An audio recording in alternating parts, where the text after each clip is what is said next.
We have loads to show you, so today's vlog and probably the next few are going to be a little longer than usual. So grab a nice cup of tea and come spend some time with us. Today we'll see the first phases of me building the cute chicken house. I'll update you on my mosquito dilemma. Selmar and I visit a local DIY and garden centre, and I try to save some wild bees along with making a free feeder from an empty applesauce jar.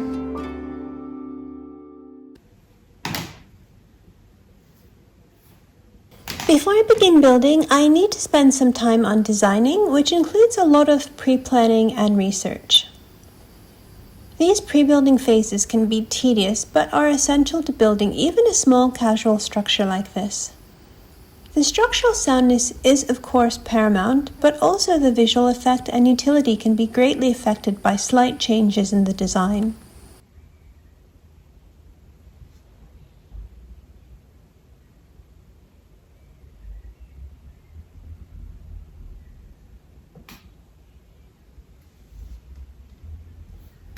My brief from Ulf was to make something that would make a child smile. So my first step is that I look around all over the place on the internet and books and other places for structures with a look that I like. In this case, I'm going for a little gingerbread cottage. This is definitely one of my favorite steps in the process.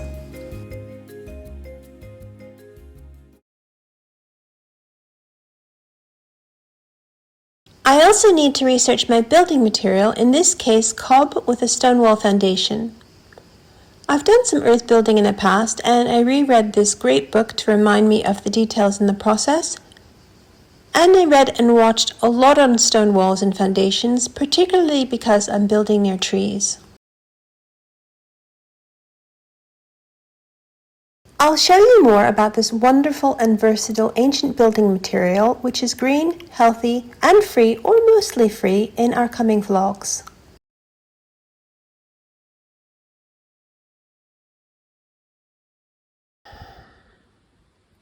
The planning really is taking the longest because I don't want to make a mistake. I probably will make mistakes because I'm not a professional doing this, but I'm just trying to minimize the mistakes and plan out the size. For example, the wall is about 150 millimeters thick. That's approximately how much I'll build them. So I need to take into account that when you're building the cob, the walls will make the space smaller. So when I'm thinking about how large I need the chicken coop to make sure that the animals have enough space and that I can fit in like my rubbish container that we'll use as a feed container and the area for the wood chippings and all of that, that I don't make it too small. So that's like on each side there'll be enough room. Like there'll be 150 millimeters of cob. Here's a rough sketch of the look that I'm going for, inspired by an adorable little cottage that I saw online and mixed with other fairy tale elements and things that are necessary for a chicken house. I'm looking for animal feed containers, and I thought I would look in France first. You need to have like a metal container when you have food outside for animals, because if you don't have a metal one, if you have like a plastic one like this, squirrels end up chewing through these all the time. So from experience, it's really good to get this sort of container, and that's what I have at home. But these are just too big for what I'm looking for. I'm looking for something that will go in, like fit in the space for the little house that I'm making. And I think these are just a bit too full on for what Ulf and Georgia need, unless they have more animals, and still I think that they'd need a separate house. This is just a little area that I'm making for food, some cleaning implements, and probably like the wood chippings that you put, or some straw some hay in the bottom of the nest boxes. So I don't really want to make an area more than like maybe half a meter. I'm trying to find one half the size, but I'm really not getting anywhere. I found out that they're made in the Netherlands, so Selmar helped me with the Dutch to use Dutch words that might find something, and that hasn't really worked either. So I also decided to look in England, since they're a little bit more expensive in France, and for the same exact thing, like that's what I have in England, but I'm only finding this one product again. It seems like maybe because of COVID, there's only one person that makes this, because I've done a general search and then a search on all the sites that normally have it. And to make it by hand, it would really take a lot of time and cost a lot of money, whether we made it or whether we hired somebody to make it. So I'm not really sure at this moment what I'm going to do. Also, I thought, because the one that I bought in England was a bit cheaper than this, and the ones in France and in Netherlands are equal to about this money with shipping, I could just order one from England and have it shipped and it would be the same price, but they don't have any. There's just this one product that I've seen everywhere, all over England and Europe.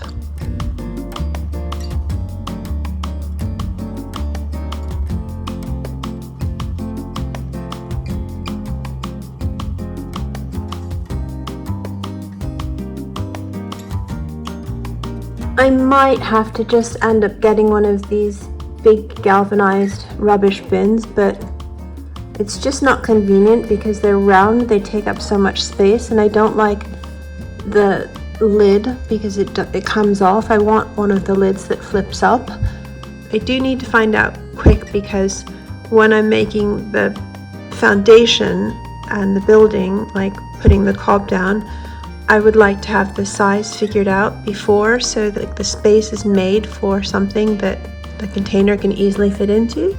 So I'm not really sure what I'm going to do at this moment, but I need to start building. I found these, that they're much taller and narrower. They're like 330 millimeters, so that really would fit into this area that I want.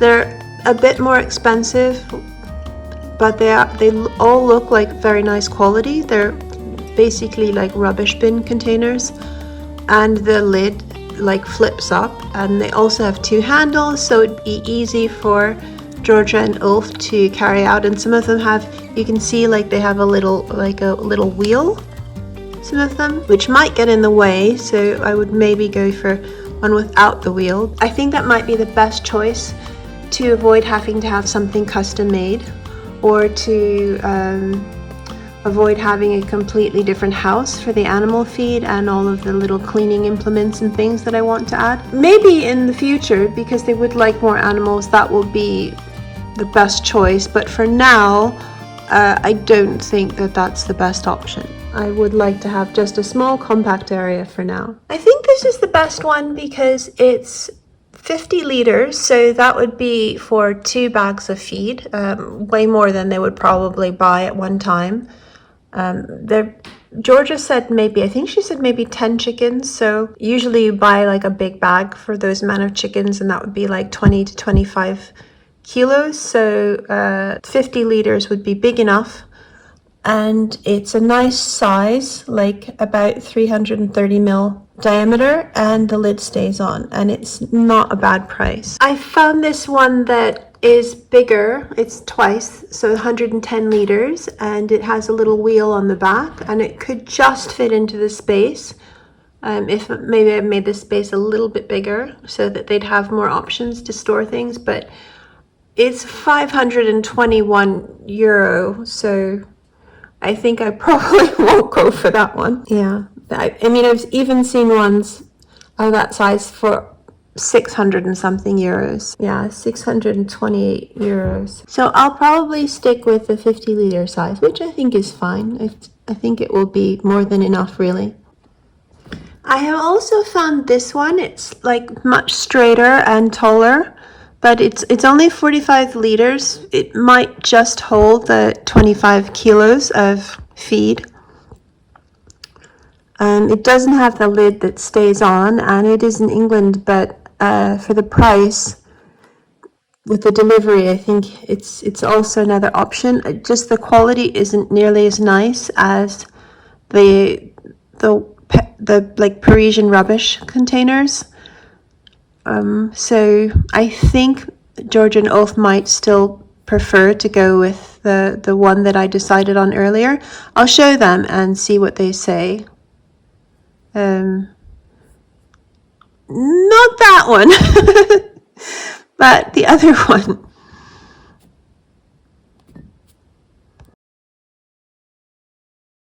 Here's my floor plan. Any bins need to fit into the small porch section with room to scooch past, so that's why it's so important to know what the size will be to begin with. And here's my rough, very rough scale drawing. While it's not an architectural drawing, as you can see, it will help me keep the proportions as I'm building.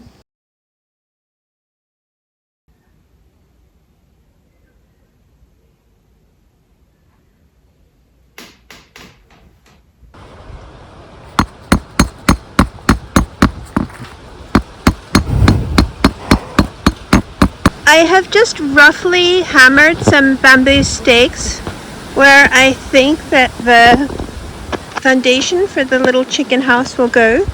It's just going to be a simple foundation. It doesn't need to be very sturdy or really a big project, so I'm not going to make a big deal out of it, but it does need to have enough drainage and things like that so that the chicken house won't get wet. Nothing is going to be like really straight angles, so I don't really need to be super accurate with it.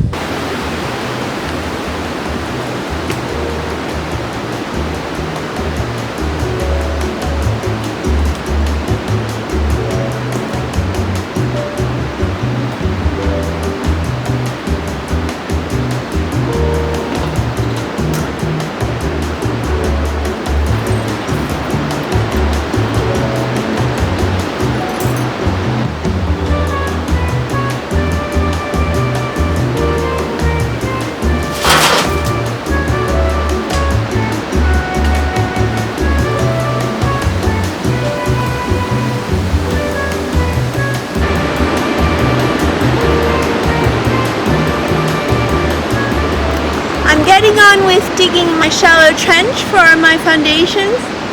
I'm not going to dig a very deep foundation because it's just such a small house and it's really hot and dry here, so there isn't really much chance of it flooding. If it were my house, I probably wouldn't even, if it were on my property, I probably wouldn't even dig a foundation at all. But because it's for another person, just to be sure, I'm going to make a trench.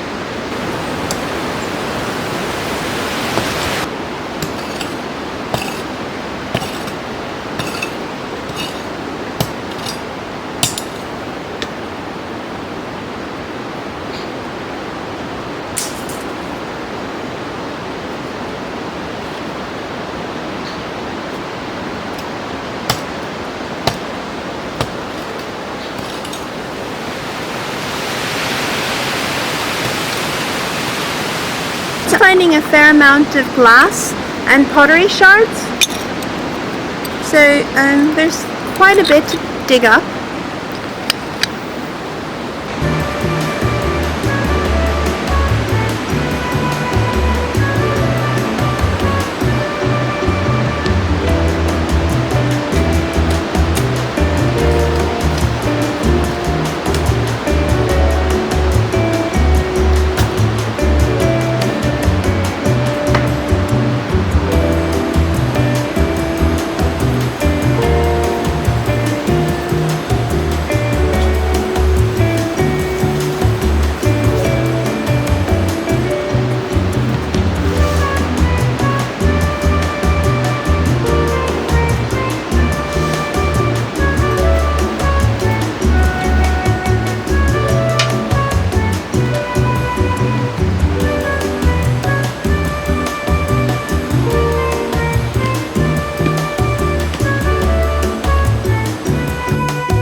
I also wanted to give you an update on the DEET. It's worked so well. No more horrible mosquito bites all over my body, and I can get on with my work.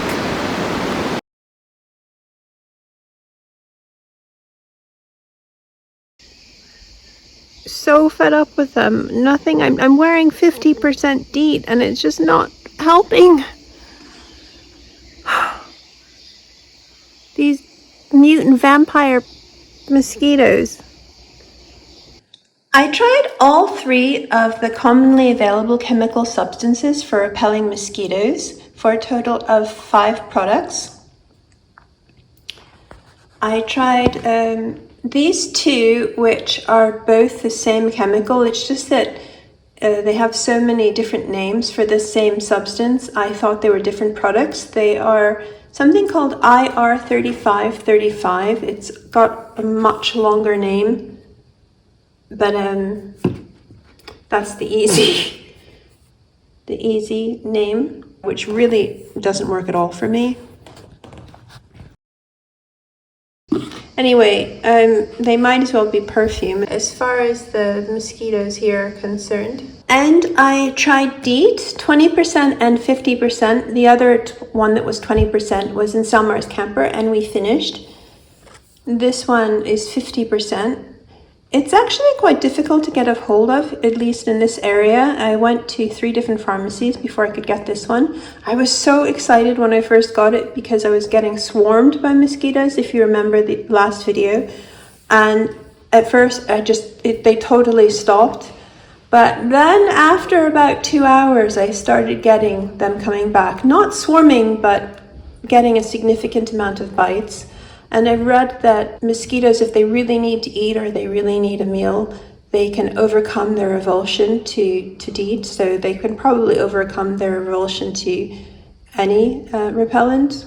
Because it's like stopped working quite quickly, I forgot that this one was 50% and I thought it must be 20%. So I went online looking for yet another repellent, and what I thought was 50% DEET, which this one was listed as on one of the popular sites that you buy things on online.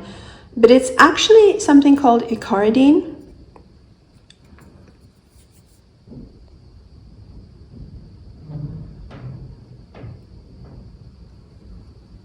And this also works relatively well. It just doesn't work for a very long time. It's certainly not for the length of time that the products claim. So these 2 both work the best, the DEET 50% and the icaridine, just not for very long. The good news is I think my immune system is getting used to the toxins and these mosquito bites, because although I'm still getting a lot of bites and I'm still getting itchy red reactions, they're not quite as severe as they have been. I'll show you.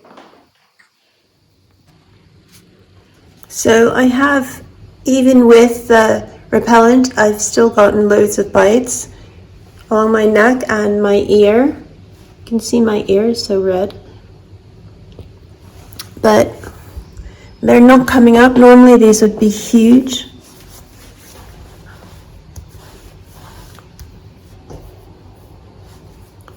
But they're not coming up really big. They were coming up so big, like welts like that, and really swollen. But these aren't. I don't know if you can see. So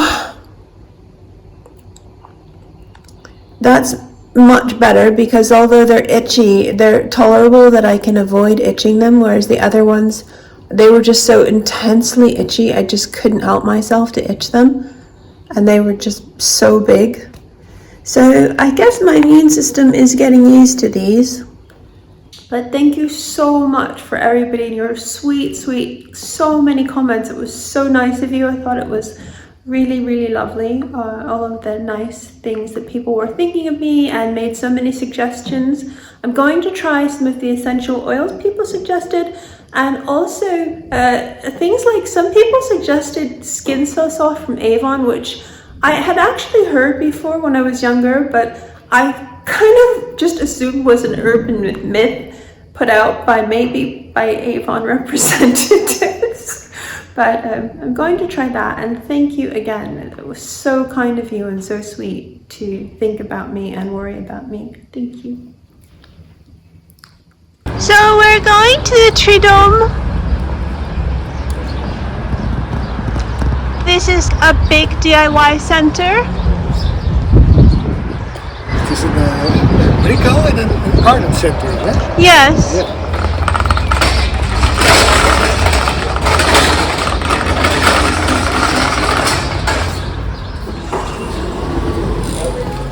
I need to get some wood for my chicken house, and Selmar needs to get things.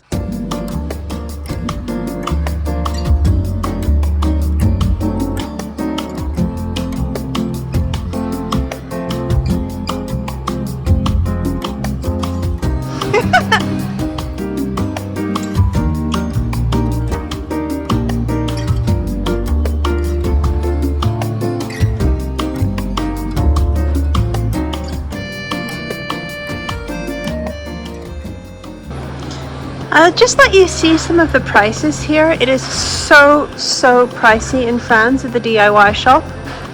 I thought England was expensive, but it's just so pricey here.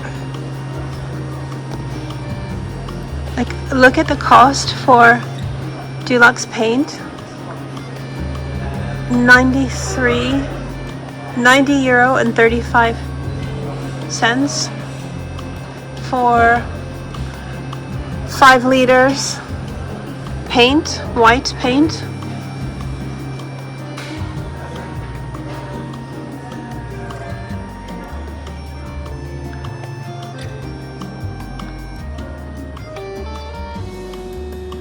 €85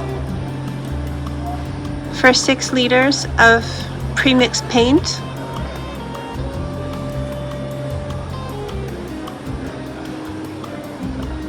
If you're coming here and you can bring things, especially if you're in the UK, I would just suggest bringing what you can. Like if you have a van or anything like that. Cement, for example, it's just so much more expensive. Okay, it's white mortar, but I can't even calculate. I think it's like the last thing for white mortar I saw in the UK was like £20 for a big 25 kilo or 20 kilo bag, and this is a 10 kilo bag for €34. There are these round logs of wood, and that's €55 and 30 cents each.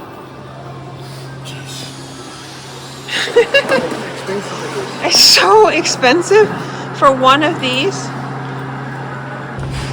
We saw yesterday like 3 twigs for the rabbits, and they weren't treated, they were just natural wood. Because this was all lying in the wood storage on Alanda. And I have no idea what it has to cost, but 115. Oh my goodness. Euro for just... For 2 meter length, that yeah. is like 6 meters. So you can believe it how valuable it is. Yes. Yeah. So the twigs that we saw, the 3 twigs for the rabbits, they were like over €4 for 3 twigs. I suppose they were heat treated to kill any bugs, but... This is for the cellar. I'm making the windows. The one was broke, I couldn't fix it, so I needed new ones, but it looks a little bit nice if I paint it right. So in the garden centers here you can also get live animals. Pezens. Yeah. Yes, these are 25 each. 25 pigeon. I mean, they do look well cared for, though, I have to say. Okay, Ulf, this is for you. The bamboo that you want to chop down and not sell. For 1 stick, €3.55. No, this is... Oh yeah, no, that's $3.55 because this other one is, the plastic one is 6 something. But this little one, it's €3.35 for the skinny one. They're all three. This one is for two, so you do get two, but it's about 1 meter 60. How much is that? So 1 meter 50, two for €3.35. And Open Georgia have acres of it, big thick ones as well. I don't know, we'll have to look.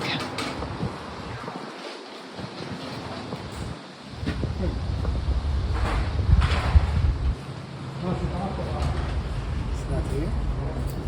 Maybe a little bit further.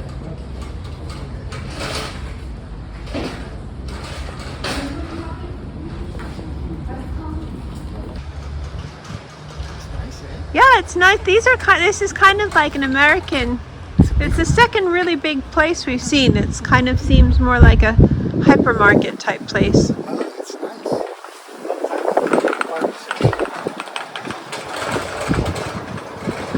So this yucca is €700.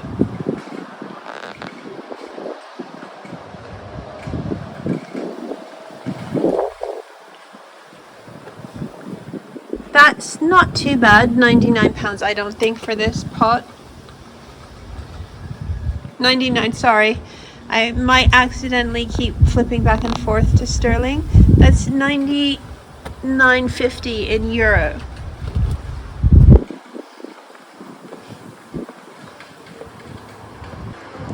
This garden center is so nice. There's so many different plants. Even with the prices being higher than I would like them to be, it's still just really, really nice quality. All of the plants are in good condition, and there's such a big selection here. Much bigger than in England, at least to the garden centers that I've ever been in. I'm sure there are 1 or 2 garden centers in the UK that have a huge selection just like this, but this is just an average. It's not even the biggest DIY sort of garden shop. It's just an average one here.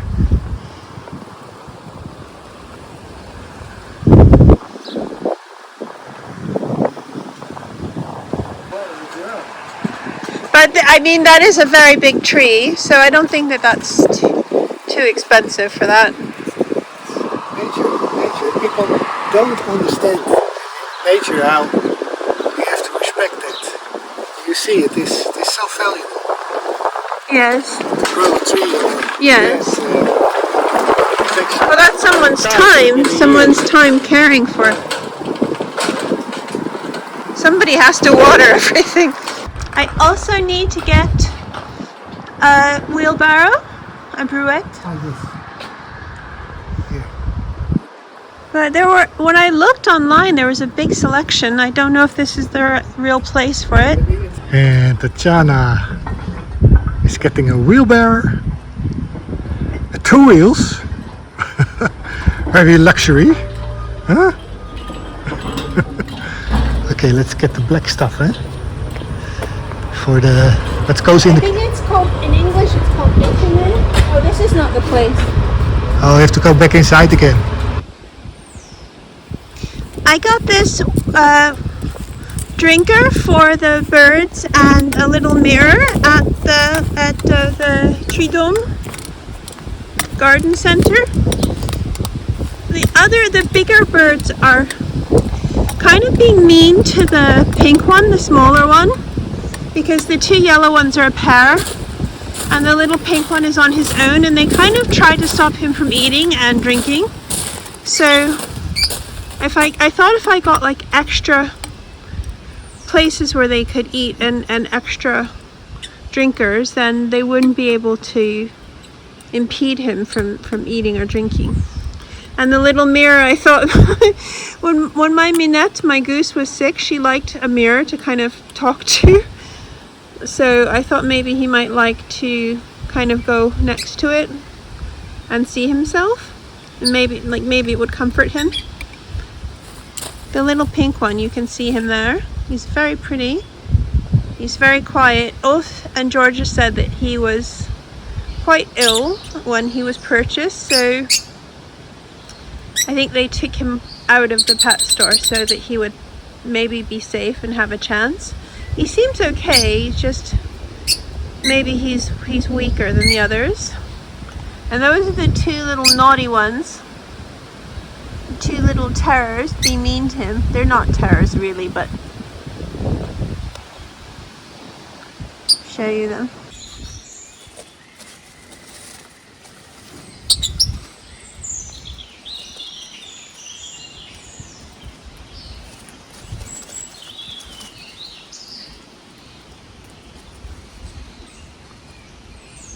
I put it here at the back, so he has, the little pink one has more choices.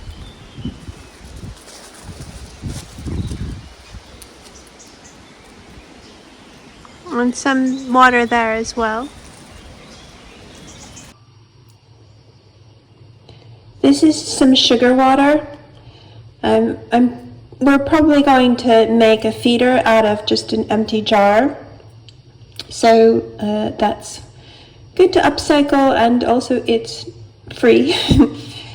We just keep finding bees wandering around, kind of looking hungry and dazed in the kitchen. I don't know if they have some sort of infection or what's wrong with them. I think they're probably just being ejected from their colony, because of course I looked online and that seems to be the answer, because I don't see any mites on them.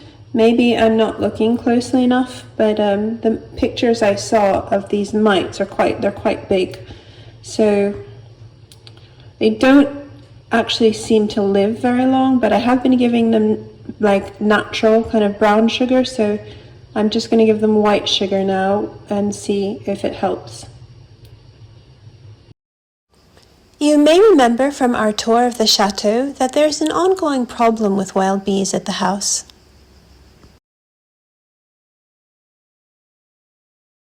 I'm just going to clean up all of these dead bees and see if there's some way that there are a few of them are living, like still flying around, and it's been a long time now that this has been happening. So going to see if somehow, there's only a small chance, but still there's a chance that these are the bees that are being expelled from their colonies, so that maybe we could get them to go to the empty beehive that Georgia and Ulf have. It's so heartbreaking to see this, but I mean, it's just nature. It's nobody's fault. Nature can often be cruel, unfortunately. The smell is really surprising. It smells like mammalian, like an animal, and it smells really awful. Well, it smells like, I don't know, kind of aquatic as well, kind of like fish, but also kind of like a mammal. It's just really, you'd never guess bees made this smell.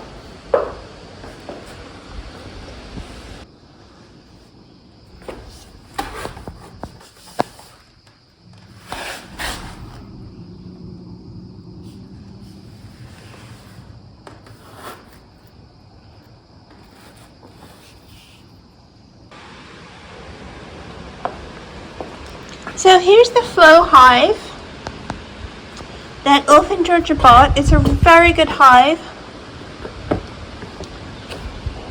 What's interesting about it is that you can collect honey very quickly and without the need to process it in the normal way, and also it protects the bees from, like, it gives the minimum disruption. You kill hardly any bees. Even somebody who's careful, there are accidents with killing some of the bees when you collect the comb. And then there's also the problem of processing it and all of that. And with this system, you don't have any of that.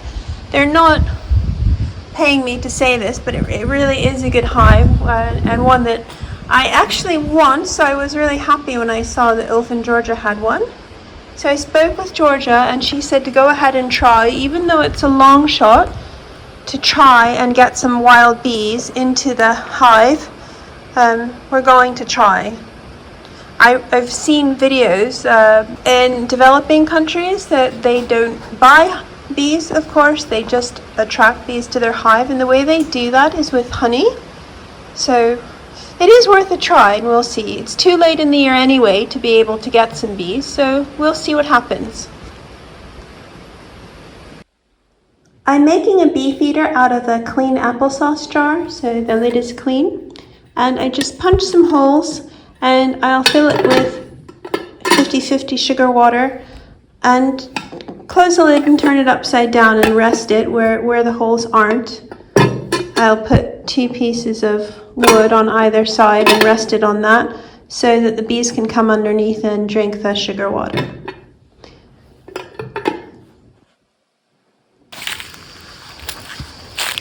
So I've picked a spot to set up the Flow Hive. It's close enough to the house that it's not going to be inconvenient to get water or anything to wash it, and there's enough access all around that vehicles could come in, like a tractor or something. But it's far enough away from the house that I don't think it will be a problem with them becoming territorial or pooping anywhere. So, and it's also shady, and there's also a tree that makes really lovely blossoms. I think it's possibly a linden tree, but I'm not sure. If this isn't a linden tree, don't yell at me, but the flowers smell beautiful, so I think it's a good choice. I leveled it. It's good because there are little levels already in the base of the stand.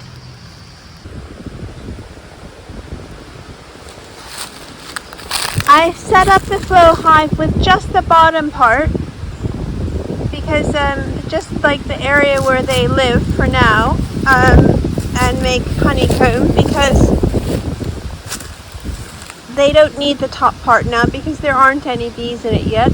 Hopefully, if the small chance I can attract bees into there and they start making honeycomb, then I will put on the top part, which is called the super, where they'll actually store honey, and that's the honey that you take. And I've also put some sugar water. I told you that I was making a feeder. So you can see like the droplets. The water doesn't leak out because of the surface tension of the water. The holes, the bees can suck the water out, but it won't spill out.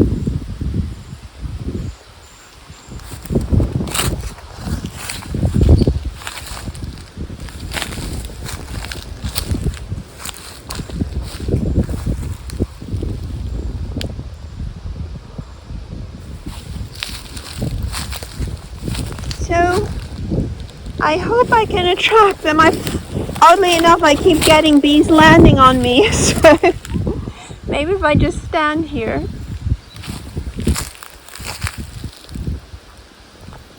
A lot of them come into the kitchen, so we're not super far from the kitchen.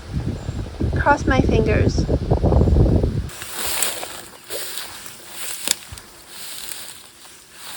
See you next time, and don't forget, if you like our videos and you want to see more, please help us out by liking, subscribing, and hitting the notifications bell so you can be alerted when we put out new videos and premieres.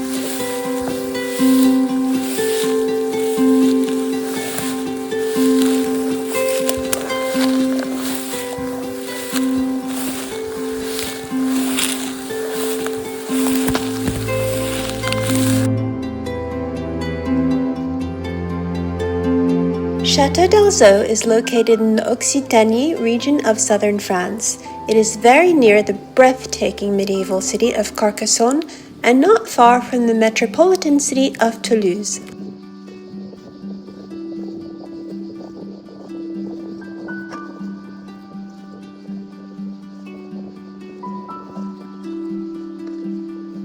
The chateau's owners are dynamic and friendly. They're planning projects on fascinating topics like permaculture and green energy, and all in these captivating surroundings.